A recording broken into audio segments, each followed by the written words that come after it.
Sous le soleil brûlant du Serengeti, la lutte incessante pour la survie entre les plus grands prédateurs d'Afrique fait rage.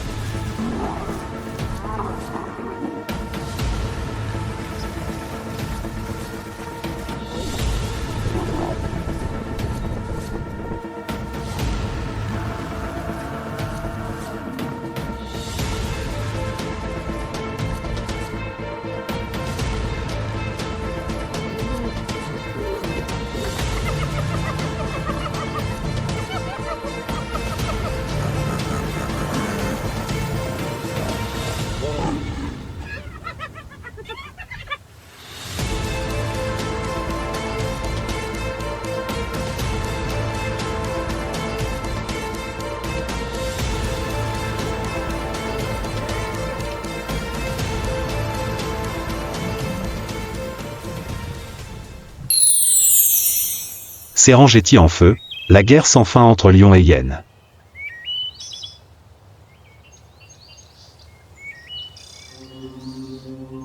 Sur la terre ancestrale d'Afrique, où le soleil se lève tel une langue de feu sur les plaines infinies, le nouveau jour commence non pas au son d'une horloge, mais au souffle des créatures qui ont survécu à la nuit.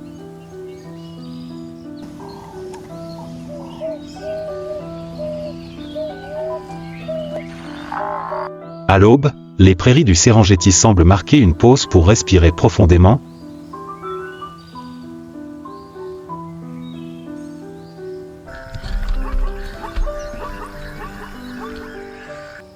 Avant d'entamer un cycle de survie qui se répète depuis des milliers de générations.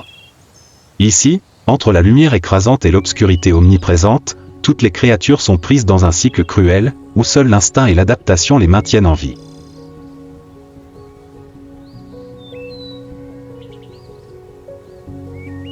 Cachée sous la canopée clairsemée de la forêt, une troupe de lionnes repose dans l'ombre tachetée de midi. Leurs corps musclés, recouverts d'une fourrure jaune pâle, gisent immobiles parmi l'herbe sèche et le sol rouge, se fondant dans le paysage comme s'ils faisaient partie intégrante de la savane.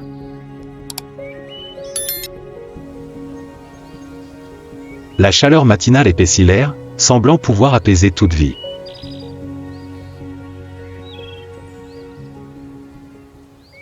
Mais soudain, un léger mouvement rompt le silence.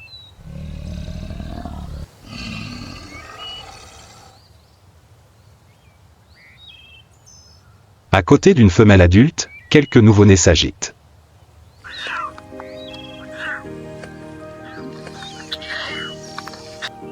Un faible cri se fait entendre.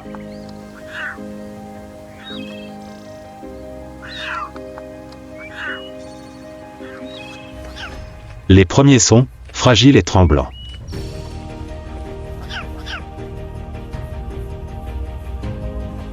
Les jeunes lions, tout juste nés, gisent cachés dans la paille sèche et la respiration haletante de la troupe. Les yeux toujours clos, le duvet est doux comme du coton doré.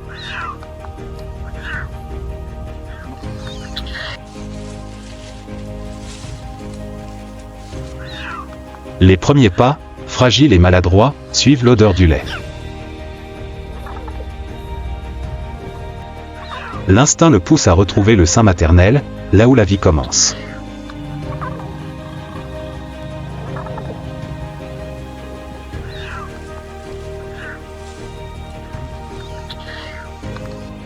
Les lionceaux naissent dans une société très organisée, où les femelles, généralement sœurs, vivent ensemble en troupe, élevant leurs petits et protégeant le territoire transmis de génération en génération.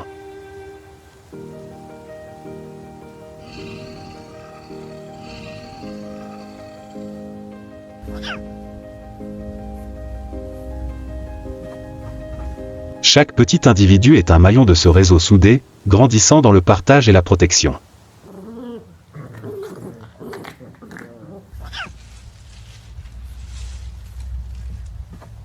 Cependant, derrière cette apparence paisible se cache une dure réalité, tous ne sont pas autorisés à grandir. Nombre d'entre eux ne survivraient pas au-delà des premières semaines. Emportés par la maladie, la famine ou, plus brutalement, par leurs propres congénères.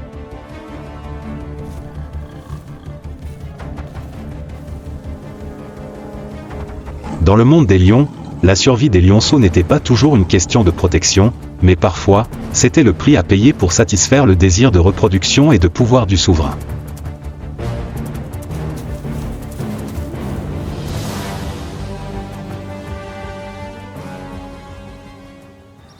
Un rugissement profond et rauque retentit à l'oreille de l'herbe.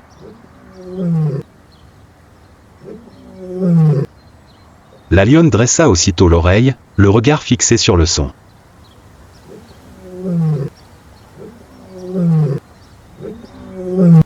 Derrière les arbres, un lion mâle surgit d'un pas nonchalant.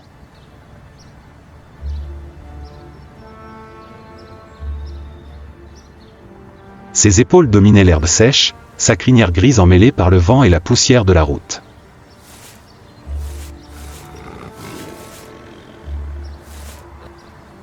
Ses yeux dorés étaient froids comme la pierre.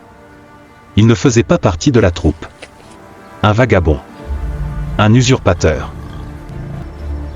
Il marchait lentement, sans se presser, comme si chaque pas était calculé. L'odeur des lionceaux flottait dans l'air. Et il l'avait capté. Le lion mâle s'approcha silencieusement.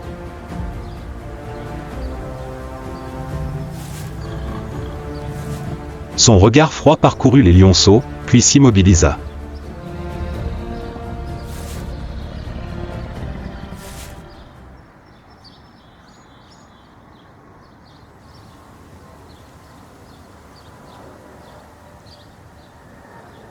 Il s'accroupit, prêt à bondir.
Le lion mâle marqua une pause, ses yeux aussi acérés que des couteaux transperçant l'espace entre la mère et l'enfant.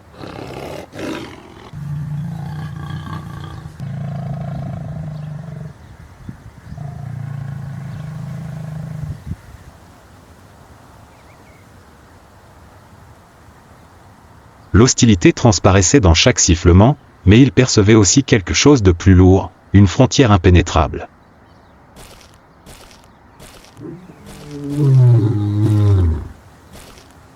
Le silence s'étirait comme une corde tendue sur le point de rompre.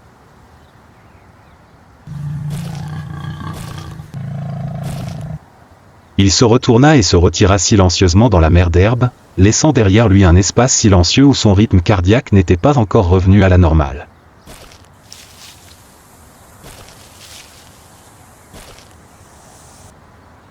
Non loin de là, sous un épais buisson, un nid de terre sombre s'ouvrit.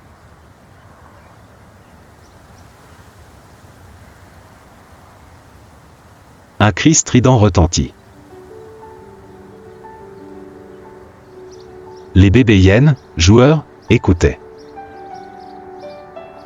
Lorsque les petits naissaient, ouvrant les yeux immédiatement après la naissance, ils n'avaient pas à traverser la période de cécité comme les chats.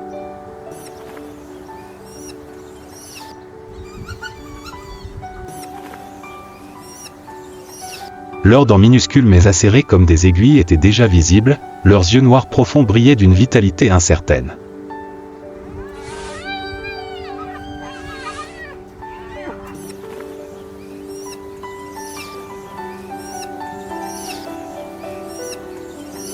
Ils n'attendaient pas qu'on les tienne, n'avaient besoin de personne pour leur montrer le chemin. L'instinct les poussait vers le ventre de leur mère, où leurs frères et sœurs étaient déjà là, se bousculant dans une lutte silencieuse mais féroce.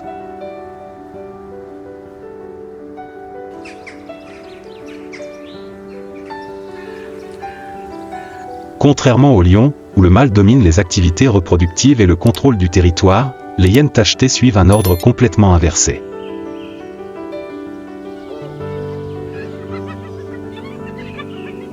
Ici, la femelle est plus grande, plus féroce et contrôle entièrement la meute.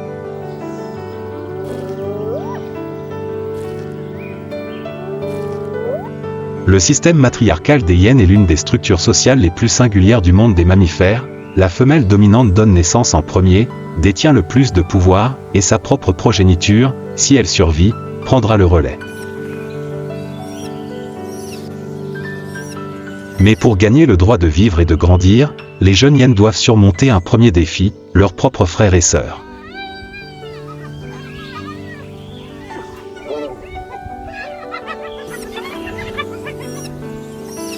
Quelques minutes seulement après leur naissance, ou même plus faible physiquement, un individu peut être mordu à mort dans le nid. Cette compétition acharnée ne naît pas de la haine, mais d'instincts profondément ancrés dans la lignée, où la survie implique toujours l'exclusion.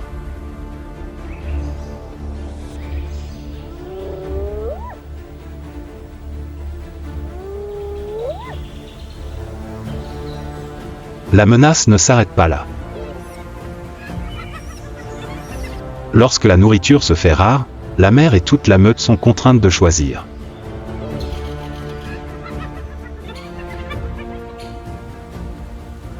Les individus faibles peuvent être abandonnés, voire dévorés, non pas par des prédateurs extérieurs, mais par leurs propres congénères.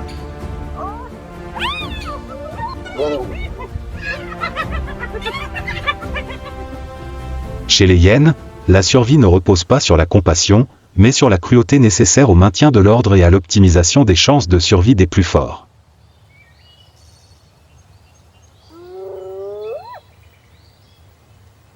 Dans la savane, le soleil brille obliquement, lavant d'une lumière dorée une mer d'herbe bruissante au vent.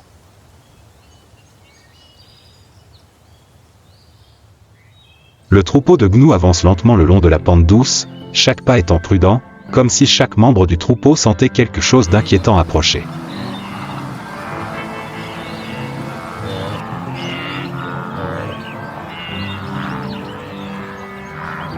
Au milieu du troupeau, une femelle s'arrête. Son corps tressaille légèrement. Les têtes se tournent autour d'elle, comprenant ce qui va se passer. Elle met bas en plein air, là où il n'y a que de l'herbe courte et un regard attentif au loin.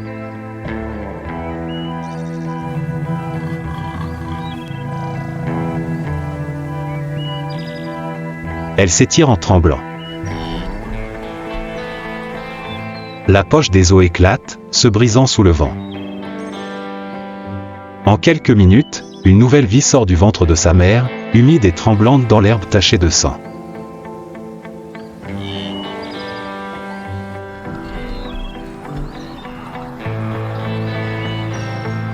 Le bébé, incapable de se tenir debout, à peine capable de respirer, doit entamer sa première lutte pour la survie.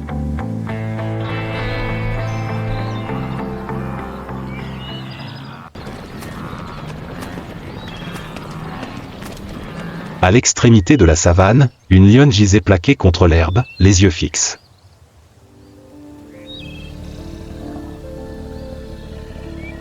Le vent était favorable. L'odeur de l'accouchement flottait.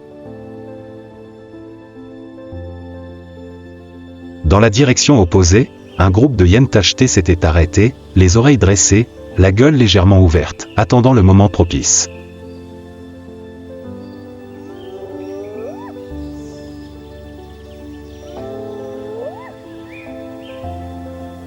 Le bébé antilope peinait à se relever, ses pattes humides tremblant sous son propre poids.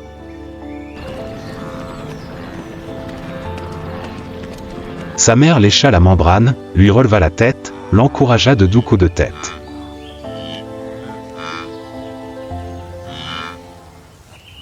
Mais il était trop tard.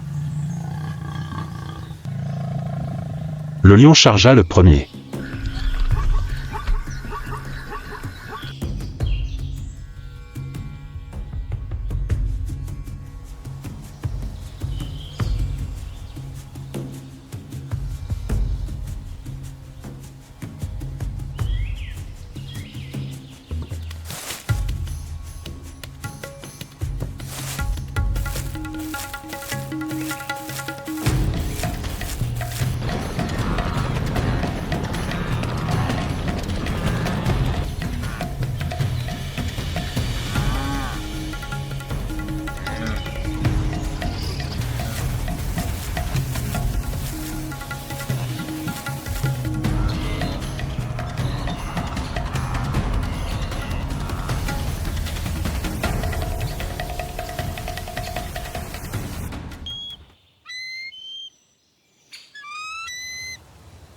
Une morsure à la nuque mit fin à toute résistance.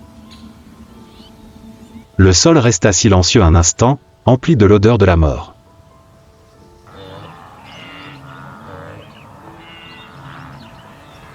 Le lion traîna la carcasse jusqu'à une zone herbeuse basse et commença à arracher la première couche de peau.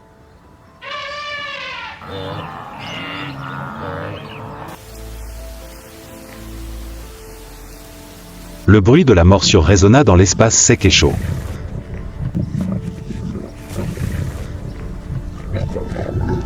Les hyènes se tenaient à quelques mètres, silencieuses. Elles ne chargèrent pas.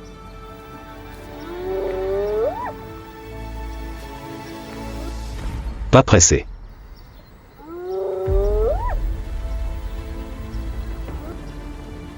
Elles connaissaient la règle, attendre que les plus fortes soient rassasiées.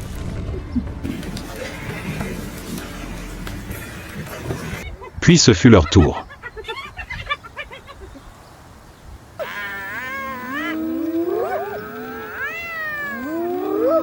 Au loin, le nouveau-né antilope était encore vivant, respirant bruyamment, son cœur battant comme un tambour dans sa poitrine.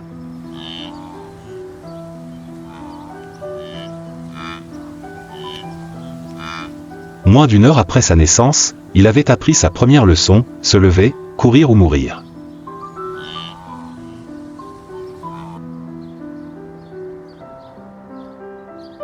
Les lions, symbole ultime de puissance dans la savane africaine, ont longtemps été considérés comme les plus grands prédateurs.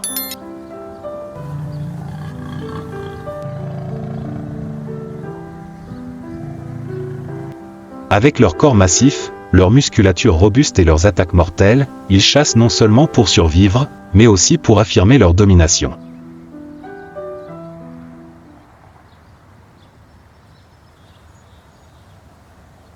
Il n'est pas rare que les lions mâles se livrent à des combats sanglants avec leurs congénères, simplement pour obtenir le droit de s'accoupler ou pour usurper la fierté des femelles.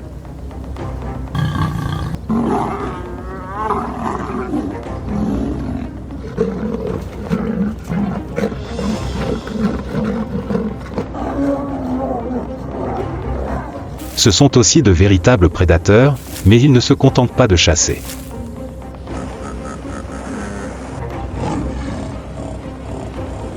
Les lions tuent aussi pour avertir, pour envoyer un message à toute espèce qui ose pénétrer sur leur territoire.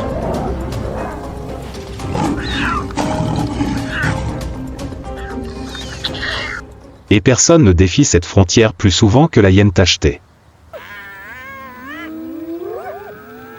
La relation entre lion et hyène est l'un des conflits les plus anciens et les plus persistants de la savane.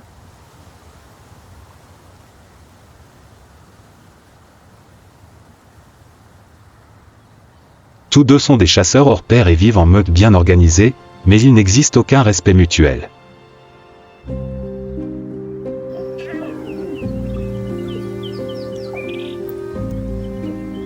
Si les lions symbolisent la puissance ouverte, les hyènes incarnent la patience, l'opportunité et la tactique.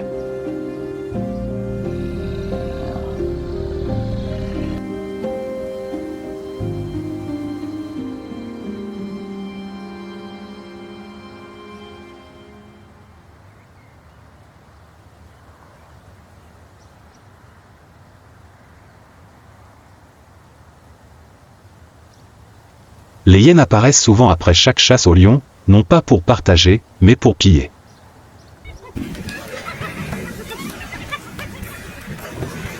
Elles n'hésitent pas à envahir les limites du territoire lorsqu'elles sentent le sang.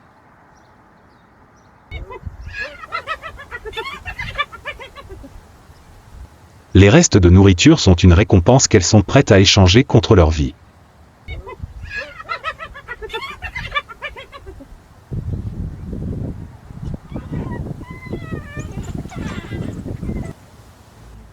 Non pas par incapacité à abattre leur proie, mais parce qu'elles savent économiser leur énergie, choisir le bon moment et exploiter les erreurs des autres.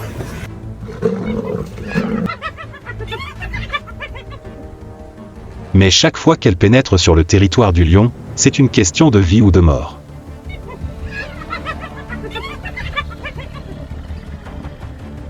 Le lion n'a pas besoin d'une raison pour attaquer, un simple regard vers la hyène suffit.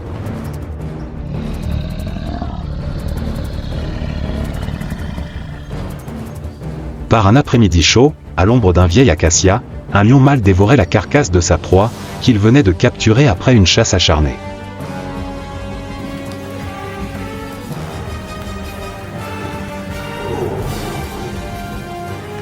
La meute de hyènes, approchant, se glissa dans les hautes herbes, espérant que le souverain était rassasié.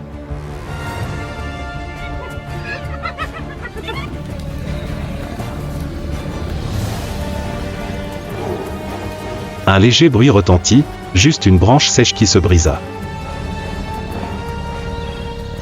Suffisant pour que le lion lève la tête.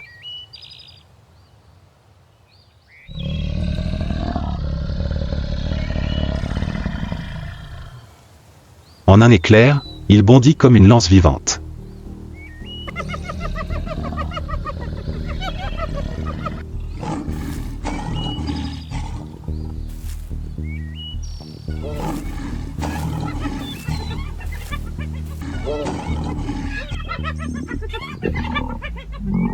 Le lion ne mangeait pas de hyène. Il n'en avait pas besoin.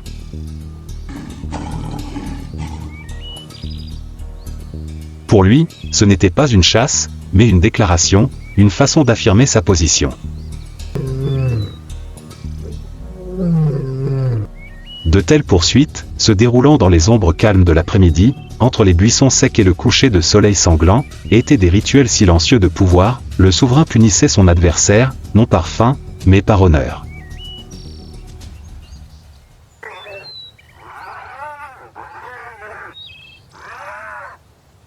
Cependant, la hyène n'est pas une espèce facile à soumettre.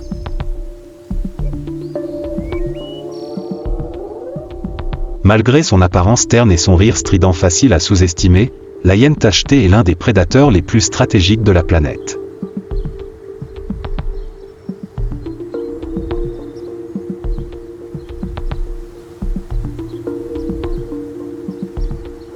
Elle vit selon un modèle matriarcal, organisé en meute stricte.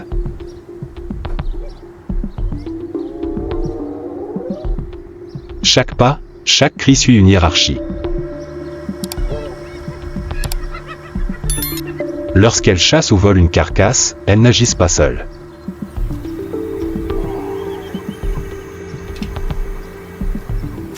Elles se déplacent en groupe, s'approchant silencieusement, puis se rapprochant comme des guerriers silencieux. Pour un individu, un lion est terrifiant.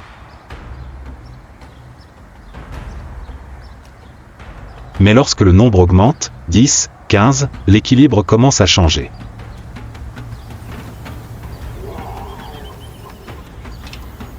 La meute de hyènes s'est divisée la défense, attaquer les angles morts et battre en retraite au bon moment pour éviter de perdre la vie. Fin d'après-midi. Un lion mâle solitaire erre dans la prairie brûlée par le soleil. On ne sait pas si c'est à cause de la faim, parce qu'il a perdu sa meute, ou simplement par imprudence. Mais aujourd'hui, les hyènes semblent inhabituellement courageuses.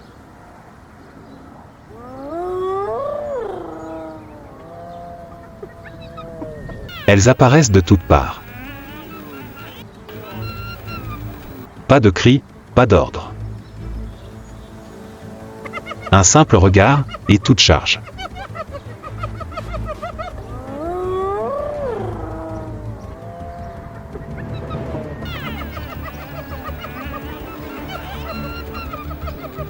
Un tourbillon chaotique, où l'ancien roi se débat dans une partie d'échecs sans pièces de rechange.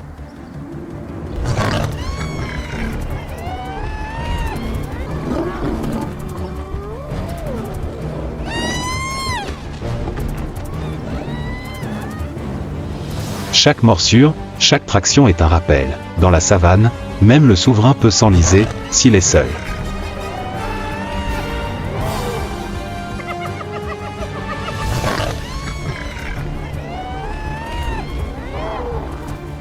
Mais soudain, un nouveau rugissement déchire l'air.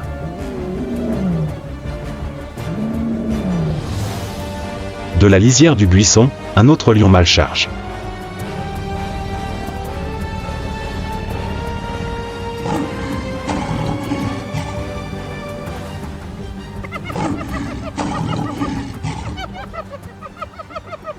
Sachant que l'initiative a été perdue, les hyènes battent en retraite, aussi vite qu'elles sont arrivées.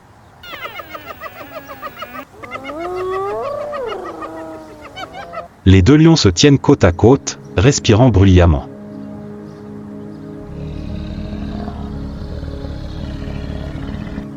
L'un survit. L'autre arrive juste à temps.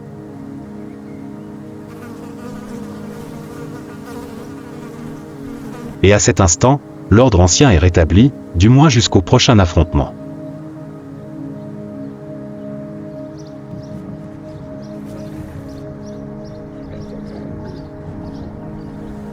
La savane du Serengeti, l'histoire du lion et de la hyène, est un témoignage vivant des dures lois de la survie de la nature.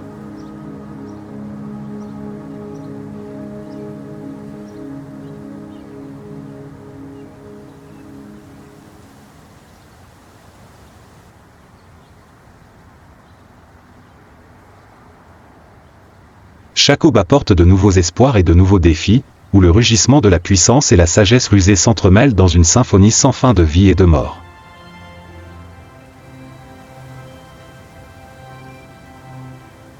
Cette lutte n'est pas seulement une lutte pour la nourriture ou le territoire, mais aussi une lutte pour affirmer son instinct, sa position et sa volonté farouche de survivre.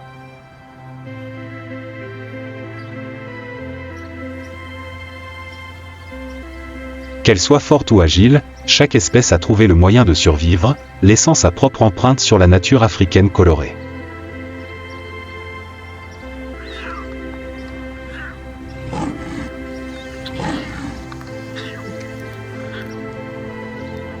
Si vous souhaitez découvrir d'autres histoires dramatiques et significatives de la nature, n'hésitez pas à aimer, à partager cette vidéo et à vous abonner à la chaîne pour ne rien manquer du prochain contenu passionnant.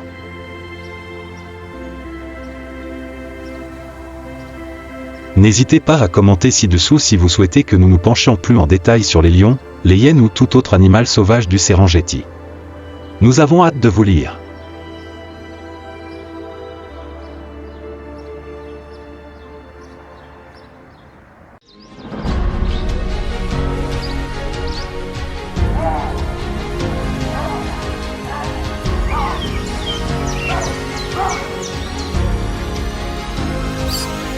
Les babouins règnent sur les prairies avec leurs crocs et leur ordre de fer.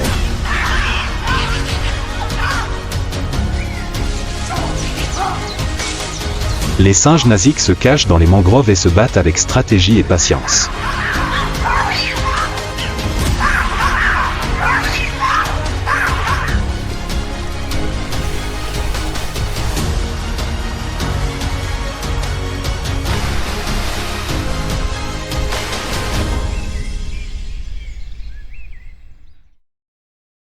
Deux mondes opposés, un instinct commun, la survie dans la forêt profonde.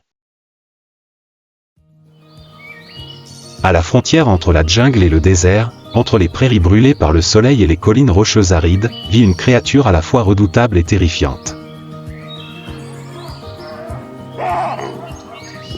Ne vivez selon aucune loi, sauf les vôtres. Ils ne sont pas rois comme les lions, ni silencieux comme les léopards, ce sont des babouins. Le babouin, un primate doté à la fois d'une intelligence humaine et d'instincts animaux.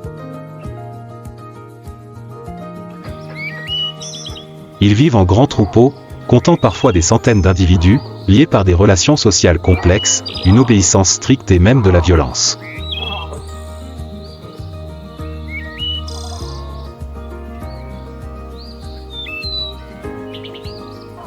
Le mâle alpha, grand, avec une barbe épaisse et un visage froid comme une statue de pierre, est celui qui décide de tout.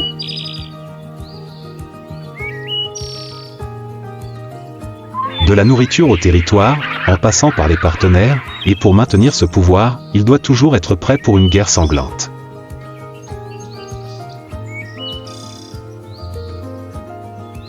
Dans le monde des babouins, il n'y a pas de douceur.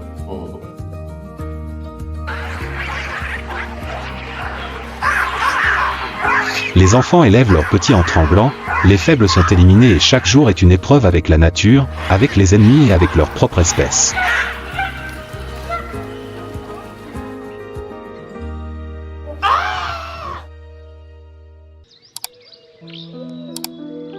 Des montagnes arides d'Éthiopie aux savanes infinies du Kenya, les babouins sont partout.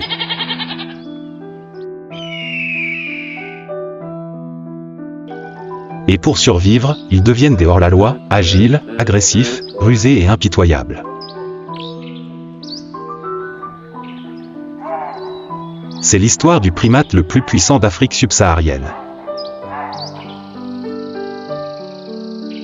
Les babouins, non pas parce qu'ils sont les plus forts, mais parce qu'ils n'ont pas peur de briser toutes les limites.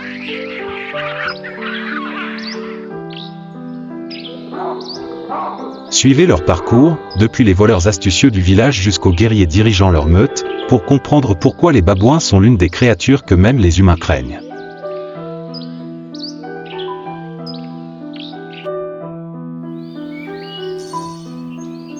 Au milieu de la steppe sèche où la chaleur monte par couches.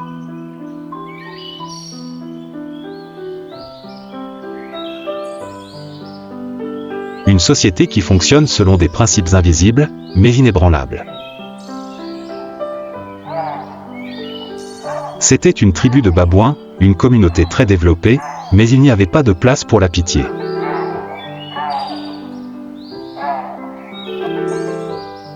Dans leur monde, il n'y a pas de démocratie, pas de négociation, seulement un statut, de l'ordre et le plus fort contrôlera tout.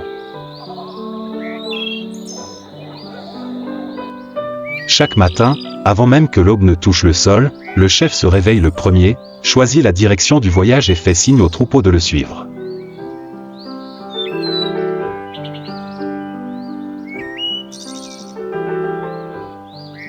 Les femelles tiennent leurs petits, les jeunes s'accrochent à leur mère, les mâles de rang inférieur suivent tranquillement derrière.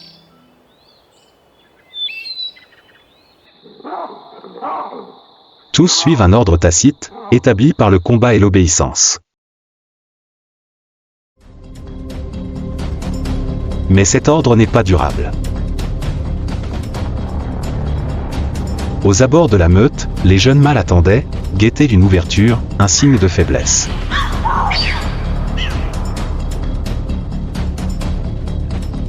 Lorsque le leader est blessé, lorsque l'occasion se présente, un coup d'état se produit.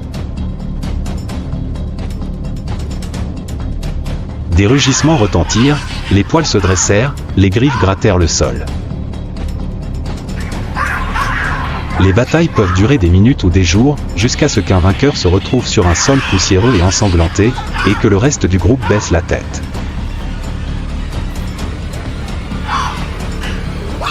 Dans la société des babouins, la violence est un langage. Mais derrière la violence se cachent des alliances complexes. Les hommes de rang inférieur savent qu'ils ne peuvent pas gagner seuls, alors ils forment des gangs, partagent la nourriture, se soutiennent mutuellement au combat, puis attendent le bon moment pour renverser la situation. Et la femelle singe ? Ce ne sont pas seulement des objets reproductifs. Les singes femelles suivent la lignée maternelle et le statut d'une femelle est généralement hérité de sa mère. Les femelles de haut rang ont la priorité en matière de nourriture, de lieu de couchage et de capacité à choisir leur partenaire. Les relations féminines dans la troupe de babouins peuvent durer des générations et constituent un facteur de maintien de la stabilité de la troupe. Mais le statut, une fois perdu, n'est pas facile à regagner. Un homme déposé devient un exilé. Il vit en dehors du troupeau, affamé et frigorifié, et est toujours attaqué s'il revient. Mais c'est de ces exils que pourraient surgir les futurs dirigeants.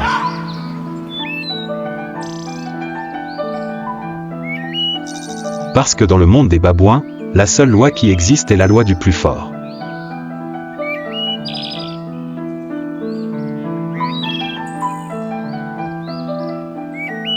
Non seulement ils doivent faire face à des guerres internes au sein de leur troupe, mais les babouins sont également pris entre deux mondes, le monde sauvage et le monde humain, et il semble qu'ils apprennent à survivre par leur propre imprudence.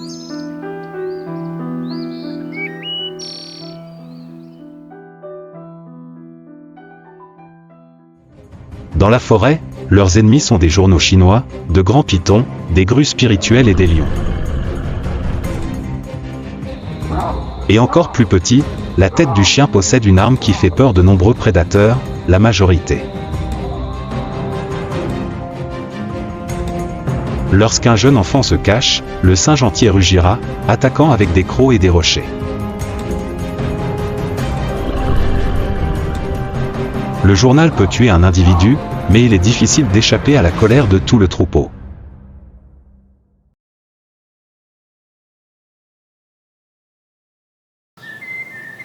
La tête du chien n'a jamais quitté les yeux du ciel. Les Hawks, les Eagles choisissent souvent les jeunes qui jouent comme cible. Lorsqu'un avertissement a retenti, chaque individu a immédiatement réagi. La femelle étreint fermement ses enfants, le mâle a sauté sur le monticule, ses yeux s'étendaient pour chercher des directions.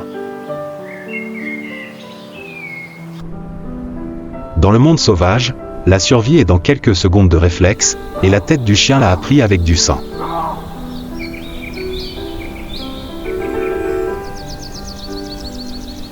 Mais les gens ne sont pas comme les journaux ou les aigles.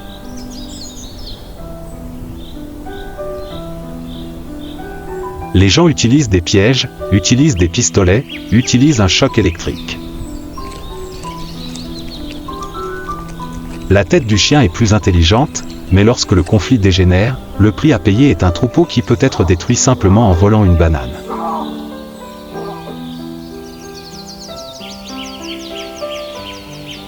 Ces confrontations se produisent de plus en plus, à la frontière entre les forêts et les villes.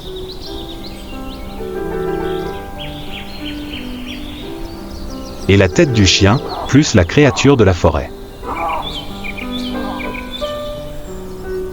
C'est un symbole d'adaptation à l'ère humaine, à la fois un envahisseur et une défense.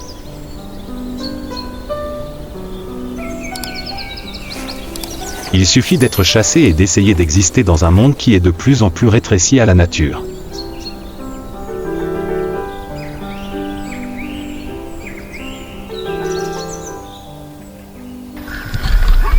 Dans le monde sauvage du singe de chien, où chaque jour est une bataille de survie.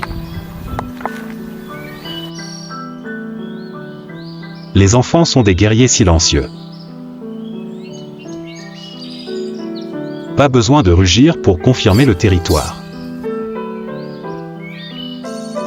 Pas besoin de se battre pour gagner la position de la tête.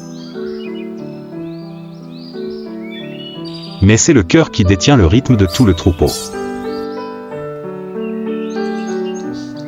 Lorsqu'une singe femelle a donné naissance à son premier enfant, il est entré dans un voyage sans compromis. La maternité est une arme, un bouclier et aussi un fardeau. Les jeunes sont nés faibles et petits.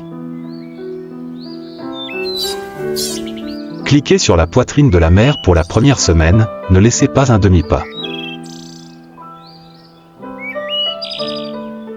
Tous les mouvements, chaque voyage pour trouver de la nourriture, à chaque fois pour fuir.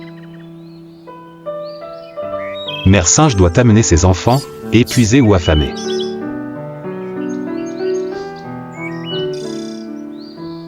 Dans une société de singes à tête de chien, la femelle du singe vit dans la lignée mère et le statut du troupeau d'une femme reflète souvent le pouvoir du sang. Les femelles à haute ligne seront prioritaires pour accéder à la nourriture, dormir dans une position plus sûre. Et obtenir plus de protection contre les hommes. En revanche, les singes femelles bas du fond ont toujours du mal. Non seulement pour élever des enfants, mais aussi pour garder le pied fragile dans un système non codant.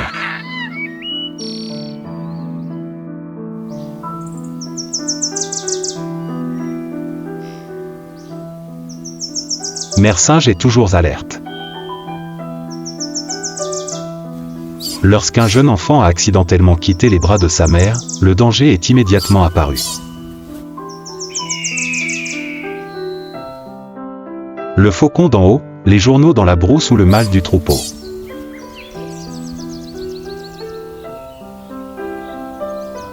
surtout quand il y a une perturbation de la hiérarchie, peut attaquer le jeune enfant comme un moyen d'éliminer le sang sans leur appartenir.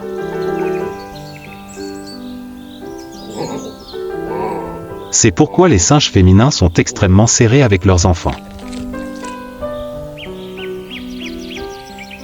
La maternité de la tête du chien est le lien le plus fort de tout le troupeau, au-delà du statut et de la nourriture. Même après la mort de l'enfant, de nombreuses mères ont encore étreint son corps avec elle pendant plusieurs jours.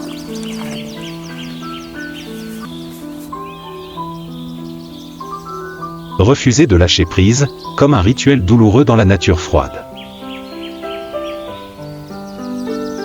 Mais ils ne sont pas seuls. Dans de nombreux cas, les femelles et le sang s'efforceront de prendre soin des enfants, de partager de la nourriture, de protéger les jeunes enfants les uns des autres.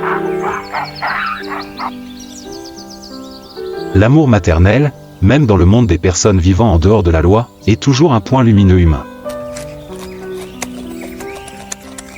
Et l'instinct sacré que rien ne peut éteindre. Et dans les cris parmi le troupeau, l'appel pour que la jeune mère se perde. Dans la panique d'une femme de singe quand j'ai été attaqué. Nous voyons plus que jamais, que même dans la société la plus dure, la maternité est toujours quelque chose qui rend la nature silencieuse.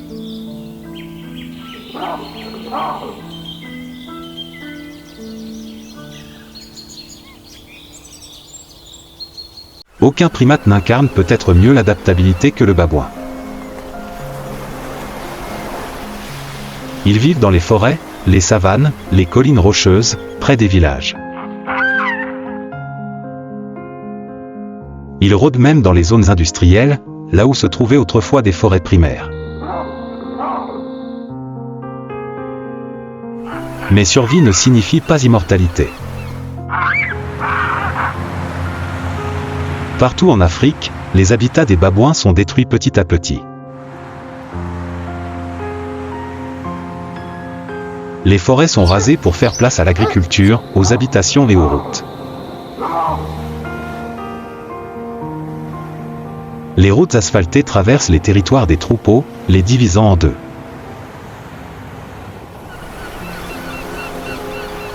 Des bandes de babouins s'aventurent dans les villages, sur les marchés, et sont pourchassés, battus et abattus. Ce ne sont pas des envahisseurs, ils n'ont tout simplement pas le choix. Le conflit croissant entre humains et babouins ne se résume pas à quelques fruits perdus.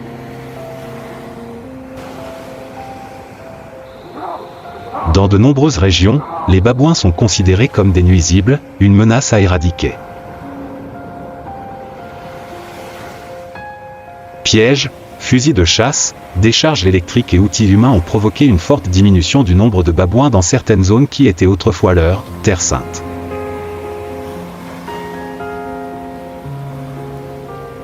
Mais le danger ne vient pas seulement de l'extérieur.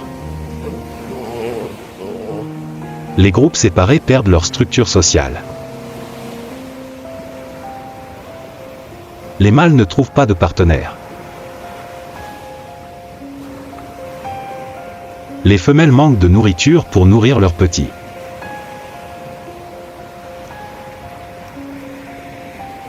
Les individus isolés perdent progressivement leur instinct grégaire, deviennent confus et présentent même des troubles du comportement.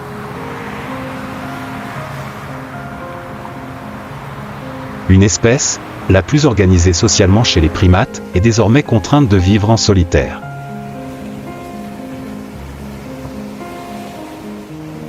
À cela s'ajoute le changement climatique. Sécheresse prolongée, raréfaction des ressources en eau et hausse des températures ont profondément modifié l'écosystème naturel.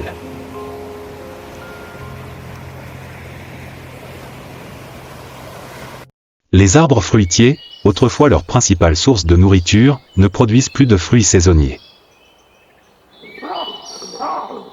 Les prédateurs se sont rapprochés des habitats humains,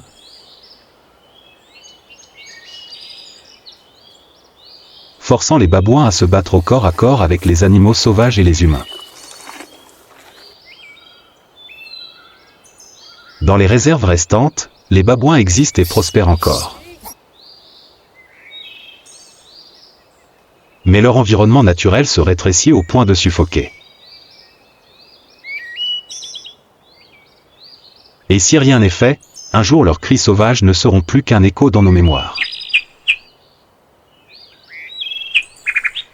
Les babouins sont des créatures intelligentes, robustes, parfois féroces, mais ils savent aussi prendre soin de leurs petits, aimer et vivre en communauté.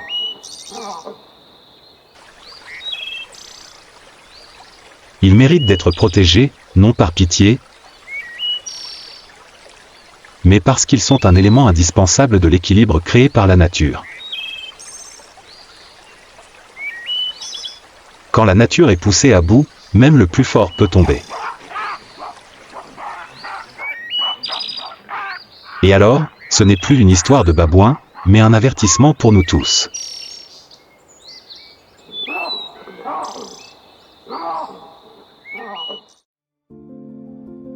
Quand le soleil se couche lentement derrière les montagnes lointaines.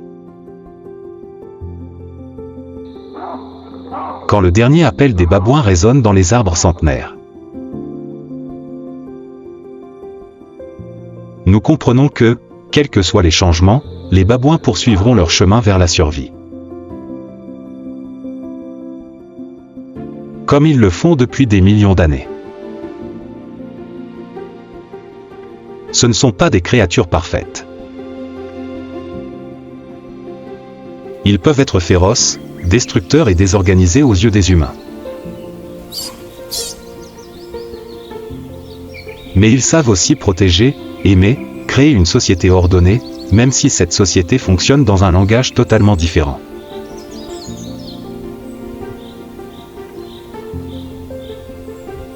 Les babouins sont la preuve vivante que la nature ne répartit pas équitablement. C'est une épreuve d'adaptabilité. Ils ne sont pas aussi forts que les lions, pas aussi rapides que les léopards, pas aussi rapides que les aigles. Mais ils survivent, car ils savent observer, apprendre, évoluer et ne jamais cesser de se battre. Dans leur rugissement, dans leur regard pensif, assis seuls au bord d'une falaise. Dans l'acte de tenir leurs enfants comme une mère au milieu du danger, ils nous le montrent. Il existe une part de nature, un instinct sauvage, qui vit encore profondément en chacun de nous. Les terres où les babouins marchaient autrefois, où ils ont laissé leurs empreintes, disparaissent peu à peu dans la carte urbaine.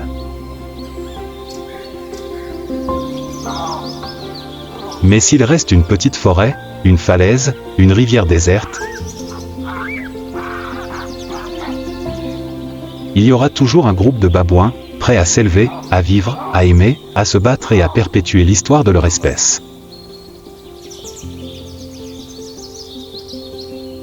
L'héritage de la nature sauvage ne réside pas dans la victoire ou les titres. Il réside dans la résilience, dans le fait de ne jamais céder à la nature, aux humains, ni à la peur elle-même.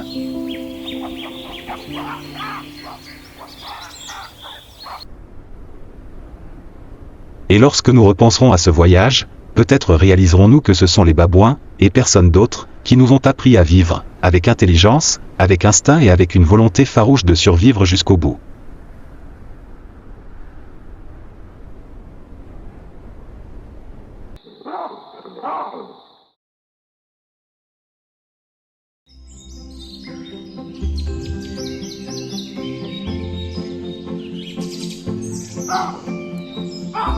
Le Nazik, le clown solitaire de l'univers de la jungle.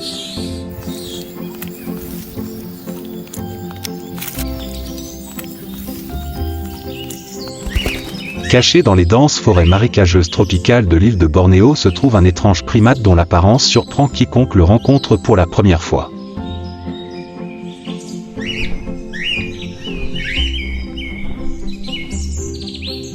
Son élan est surdimensionné, ne ressemble à aucune autre créature, à la fois drôle et unique.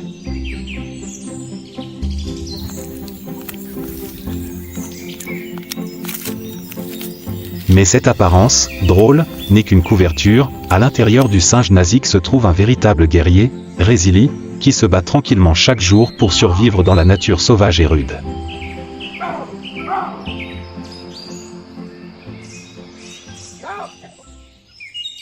Ce nez surdimensionné n'est pas seulement là pour attirer l'attention.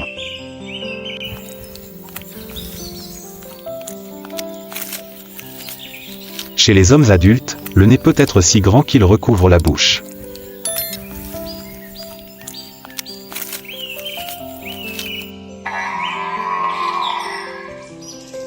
Mais c'est la leur, outil de survie, qui les aide à émettre des sons forts, utilisés pour avertir les ennemis, attirer des partenaires et affirmer leur statut dans le troupeau.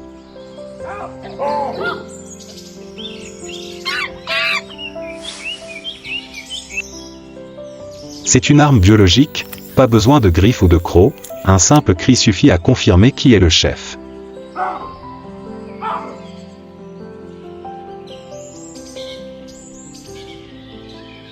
Possédant un corps musclé mesurant de 55 à 75 cm de long et pesant jusqu'à 22 kg, le singe Nazik est conçu pour une variété d'habitats.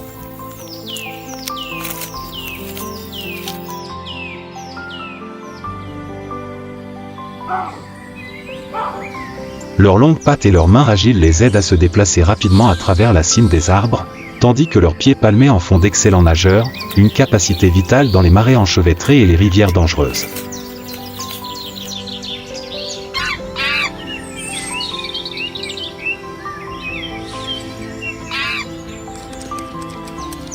Contrairement aux autres singes, les singes Nazik passent la majeure partie de leur vie entre la terre et l'eau.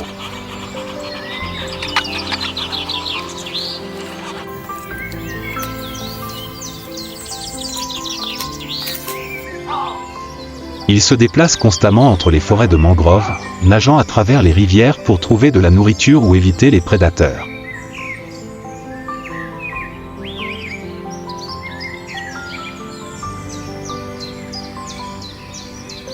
Mais leur proximité avec l'eau en fait également des cibles faciles pour les crocodiles, les pythons géants et d'autres menaces naturelles.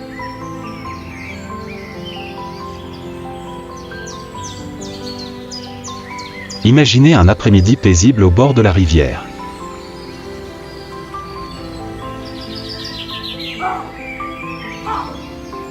Une troupe de singes Nazik s'est rassemblée près du rivage, se préparant à nager vers l'autre côté où il y avait plus de nourriture.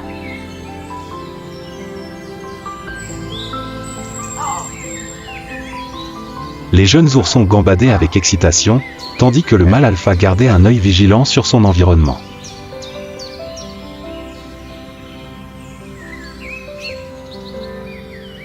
Un petit bruit sous l'eau fit s'arrêter les singes, leur instinct leur disant qu'un tueur se cachait.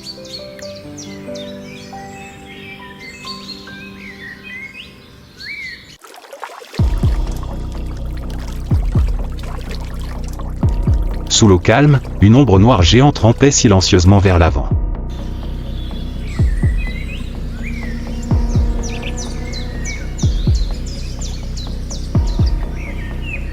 Un crocodile de plus de 4 mètres de long, aux yeux perçants, est sorti de l'eau.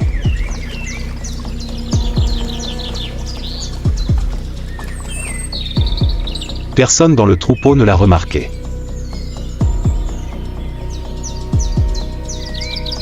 La mère et le bébé Nazik restaient à la traîne, se préparant à sauter dans l'eau.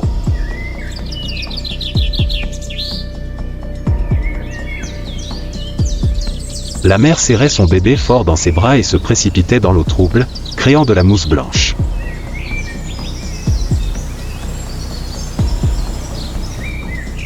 Juste à ce moment-là, le crocodile s'est précipité en avant.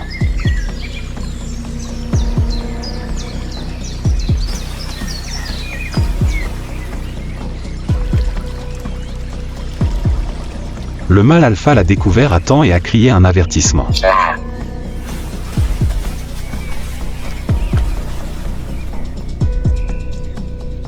Le bruit fort et perçant fit s'arrêter brusquement le crocodile.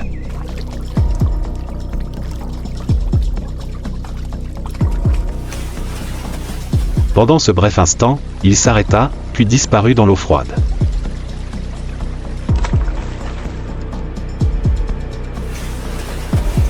La troupe a eu de la chance de survivre, mais ce n'était qu'un autre jour dans la vie d'un singe nazik, où chaque seconde était une bataille sans fin.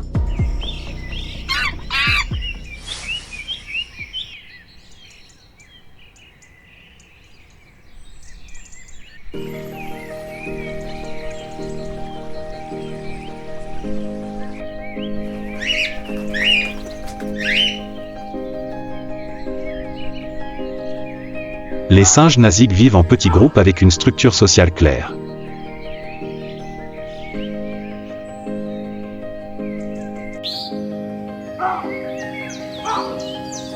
Pendant la saison des amours, les mâles profitent pleinement de leur grand nez pour chanter et attirer des partenaires.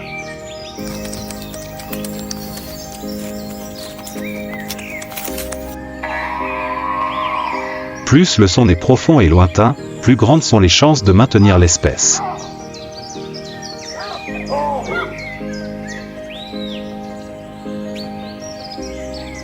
Les femelles dévouées élèvent leurs petits, leur apprenant à nager, à grimper et à détecter le danger.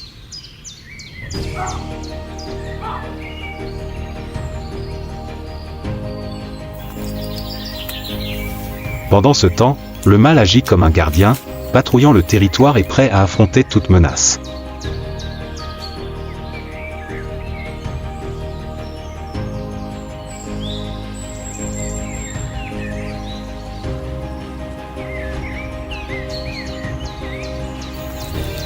Les singes naziks ne sont pas seulement les « clowns » du monde des primates.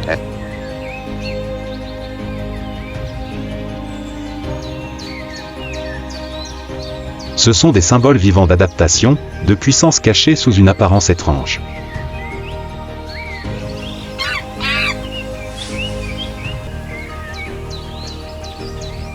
Leurs histoires, depuis leur saut dans la rivière qui mettent leur vie en danger jusqu'à leurs efforts pour protéger leur territoire, sont des preuves irréfutables que chaque créature de la nature, aussi étrange soit-elle, a sa propre raison d'être et sa propre valeur qui doit être protégée.